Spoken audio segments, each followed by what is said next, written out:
तो क्या आपको पता है कि कॉमनवेल्थ गेम्स 2010 के नाम पर टैक्स पेयर्स के पैसों का किस तरह से मिसयूज किया गया। एक ट्रेडमिल जो सिर्फ 1 लाख का होता है उसका बिल 10 लाख तक का बनाया गया।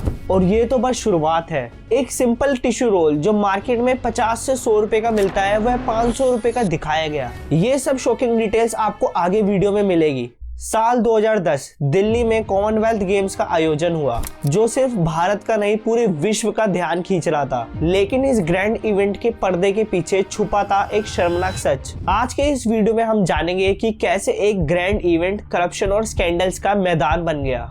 साल 2003 में इंडिया ने वर्ल्ड क्लास इंफ्रास्ट्रक्चर और फैसिलिटीज का वादा किया था। दिल्ली को एक ग्लोबल सिटी के रूप में प्रेजेंट करने की बात हुई थी। लेकिन 2010 के आते आते ये इवेंट कंट्रोवर्सीज का शिकार बन गया। प्रोजेक्ट्स डिले हो रहे थे, बजट ओवररन हो रहा था और मीडिया के सामने करप्शन के एलिगेशन बढ़ते जा रहे थे।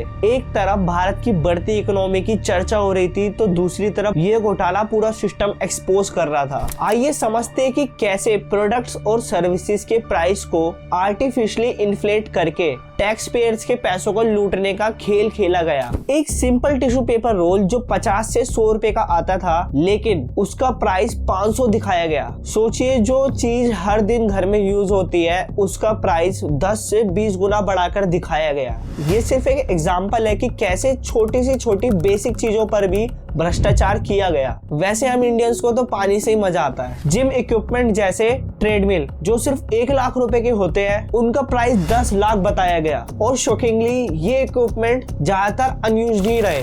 आउटडोर अम्ब्रेला के लिए 6000 का चार्ज किया गया जबकि उनकी एक्चुअल मार्केट प्राइस 1000 रुपए ही होती है। इस छोटी सी आइटम पर भी स्कैम करना करप्शन की गहराइयों को दिखाता है। और रेफ्रिजरेटर्स जो 15 से 20 हजार तक मिल जाते थे उनका कॉस्ट 1 लाख रुपए तक दिखाया गया। ये प्रोडक्ट्स तो टेम्परेरी यूज के लिए थे लेकिन प्राइस परमानेंट एसेट्स की तरह इन्फ्लेट करे गए। सिंपल इलेक्ट्रिकल आइटम्स जैसे प्लग पॉइंट्स और एक्सटेंशन बोर्ड्स जो सिर्फ 150 से 200 रुपए में अवेलेबल होते हैं उनका प्राइस 3 से 4 हजार रुपए तक बताया गया। ये सब क्रिएटिव अकाउंटिंग के नाम पर किया गया था जहां वेंडर्स और ऑफिशियल मिलकर पब्लिक फंड्स का मिसयूज कर रहे थे। ये करप्शन सिर्फ फाइनेंशियल लॉस नहीं बल्कि एक मॉरल लॉस भी था जो कि भारत की रेपुटेशन को डैमेज कर गया। और ये तो सिर्फ शुरुआत थी। स्टेडियम्स और हाउसिंग कॉम्प्लेक्सेस या तो टाइम पर रेडी नहीं हुए या उनकी क्वालिटी इतनी खराब थी कि शर्म आने लगे। एक फुटब्रिज जो 50 करोड़ का बनाया गया था वो तो ओपनिंग से पहले ही टूट गया और इंडिया का मजाक बन गया। लेकिन स्कैम का असली मजा टेंडर्स और कॉन्ट्रैक्ट्स में था। ये डील्स उन कंपनीज को मिली जो या तो काम के लायक नहीं थी या उन्होंने अंडर द टेबल रिश्वत देकर डील्स पक्की करी थी। टैक्स पेयर का पैसा जैसे इनके लिए लूटने का ओपन इन्विटेशन बन गया था। अब हम जानते कि इस स्कैम का असली विलन कौन था। सुरेश कलमाड़ी पर 2010 कॉमनवेल्थ गेम्स के दौरान काफी सीरियस एलिगेशन लगे। कॉन्ट्रैक्ट्स का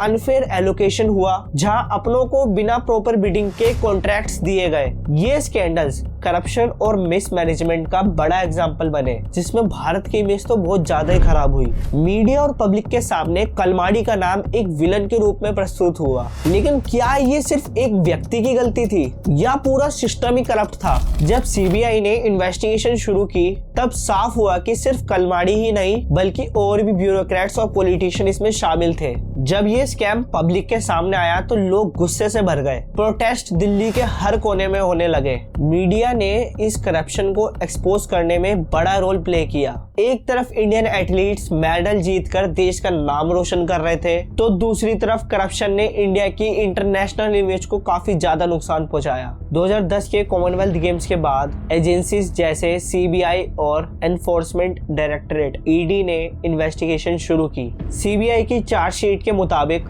सुरेश कलमाड़ी जो ऑर्गेनाइजिंग कमेटी के चेयरमैन थे इस स्कैम के मास्टरमाइंड थे। उन्हें स्विस टाइमिंग लिमिटेड को 95 करोड़ का इन्फ्लेटेड कॉन्ट्रैक्ट देने, अनफेयर टेंडर एलोकेशन और फंड्स मिसयूज के चार्जेस में 2011 में अरेस्ट किया गया। ललित भनोत और वीके वर्मा जो ऑर्गेनाइजिंग कमेटी के सीनियर मेंबर थे वो भी फाइनेंशियल और ओवरप्राइस्ड कॉन्ट्रैक्ट में शामिल पाए गए। उन्हें भी अरेस्ट किया गया, लेकिन कुछ महीने बाद उन्हें बेल मिल गई। इस केस ने इंडिया के करप्शन के खिलाफ वीक सिस्टम को हाईलाइट किया। पब्लिक के गुस्सा होने के बावजूद स्ट्रिक्ट पनिशमेंट की कमी और स्लो लीगल प्रोसेस के कारण ज्यादातर एक्यूज्ड बेल पर छोड़ दिए गए। इस स्कैंडल से एक बात तो साफ है, जब तक हम करप्शन के खिलाफ खड़े नहीं होंगे ये होता रहेगा। कॉमनवेल्थ गेम्स एक अपॉर्चुनिटी थी भारत के लिए, लेकिन इस इवेंट ने देश को शर्मिंदा कर दिया। ये स्कैंडल एक वार्निंग है कि गवर्नेंस और अकाउंटेबिलिटी कितनी जरूरी है। आपका इस स्कैम के बारे में क्या सोचना है? क्या इस स्कैम के जिम्मेदार लोगों को सही सजा मिली? क्या हम ऐसे स्कैम्स को फ्यूचर में रोकने के लिए कोई स्टेप उठा रहे हैं? अपने विचार कमेंट सेक्शन में जरूर बताएं और इस वीडियो को लाइक शेयर करना और चैनल को सब्सक्राइब कर लेना। मिलते हैं अगली वीडियो में, तब तक के लिए जय हिंद जय भारत।